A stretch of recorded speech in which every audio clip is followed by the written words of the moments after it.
in yet another wet environment. You see it gets wetter, wetter, wetter as we go down. And right over my head here is a witch hazel tree. All right?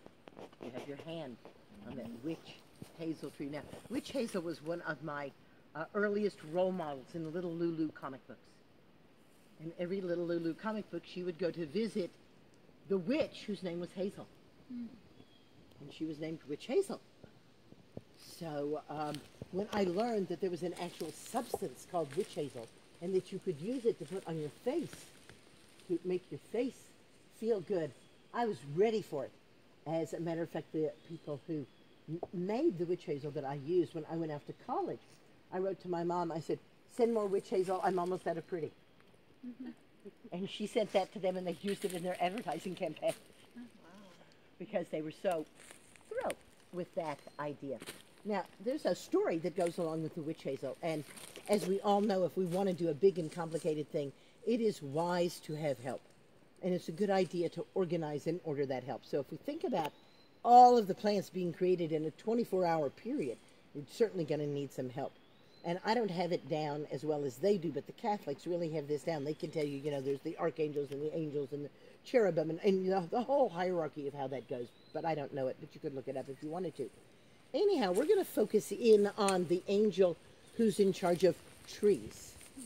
There's certainly an angel in charge of trees and woody plants and shrubs and herbaceous plants and so on. But this angel that we're looking in on is in charge of trees. And this angel also needs help. And so he has cherubim, or she has cherubim, because, of course, angels don't have any sex at all, right? As somebody said, I don't think I want to go to heaven. No sex, no fun. So our angel says to the cherubim, all right, you are assigned witch hazel.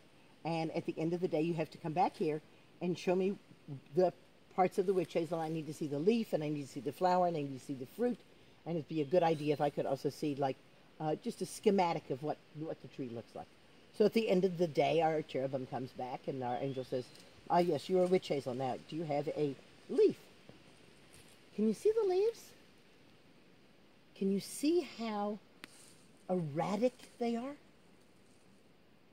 Like, compare it to a beech leaf, or a birch leaf, or an oak leaf, or a maple leaf, which, if you folded it in half, would be the same. This looks like it was cut out by a right-handed person using their left hand with dull scissors. Very, very erratic. And not only that, do you see that when it comes to the stalk, it doesn't meet? One piece of the leaf is a little longer than the other. Can you see that? Mm-hmm. Even way up there? Good. Okay, so our angel says, this is the leaf. Look at this oak leaf. This maple leaf. They're beautiful leaves. Highly irregular. Go ahead. And how tall is your tree? My tree's about 20 feet tall. And the angel says, do we have a misunderstanding here? Trees are very tall. Not 20 feet tall, but 100 feet tall. And how do you... Trees only 20 feet. Well, you see, I didn't want it to be lonely, so I made it grow in clumps.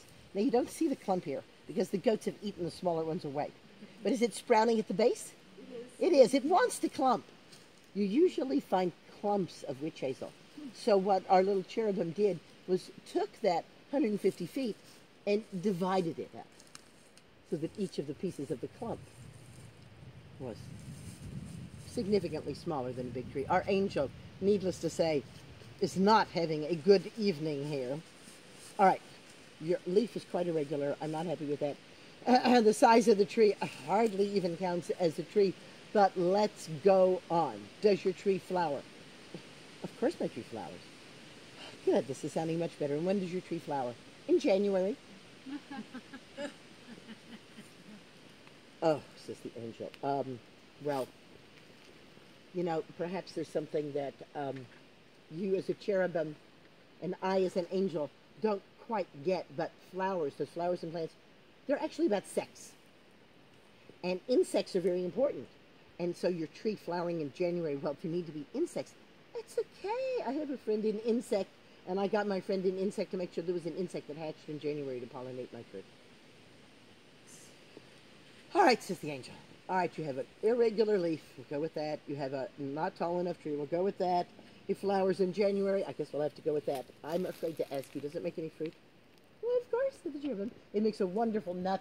It takes 2 full years to ripen, and it ripens in February with a loud kabang and goes shooting off away from the tree. So this is sometimes called snapping hazel. And if you're in the woods in the wintertime and you hear what sounds like gunshots, it's the witch hazel.